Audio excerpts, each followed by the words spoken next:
রাসূলুল্লাহ সাল্লাল্লাহু আলাইহি ওয়াসাল্লাম সেই জামানায় যখন কাফেররা মুসলমানদেরকে অত্যন্ত নির্যাতন করত, তারা নবীকে হত্যা করার জন্য সবসময় কৌশল অবলম্বন করেছে।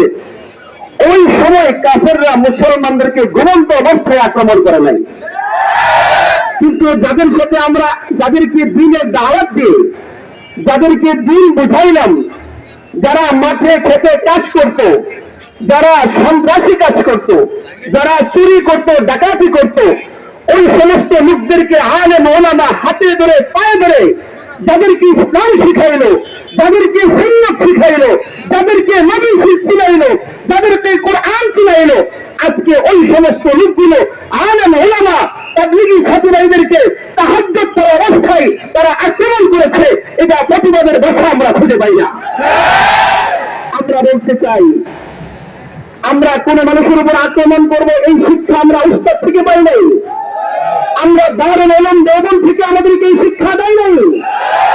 আমরা মার খেয়েছি, আরো মার খাবো, রক্ত ঝরেছে, আরো ঝরবো।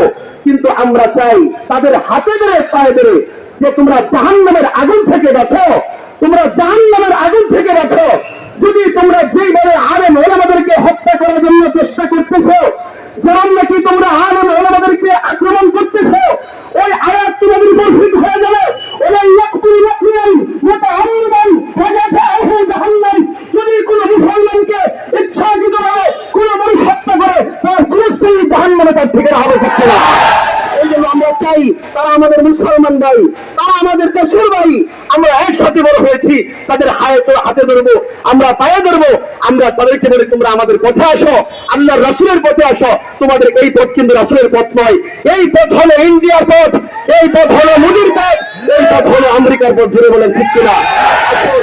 আমরা সরকারের কাছে দাবি জানাচ্ছি সুন্দর ভাষায় যে যারা এরকম ভাবে হত্যাযজ্ঞ চালাইলো, যারা হত্যাকাণ্ড করলো, এই ঘুমন্ত অবস্থায় 6 জন লোককে শহীদ করলো, তাদের অনতিবিলম্বে তাদেরকে গ্রেফতার করে দৃষ্টান্তমূলক শাস্তি দিয়ে আমাদের তাওহীদি জনতার কলিজা ঠান্ডা করুন। না হয় দেশে যখন আগুন জ্বলে যাবে, আগুন এই নির্মূল সাহসকে এই দুনিয়াতে নাই। জুড়ে বলেন ঠিক কিনা? আলাইনা ইল্লাল বালাগ।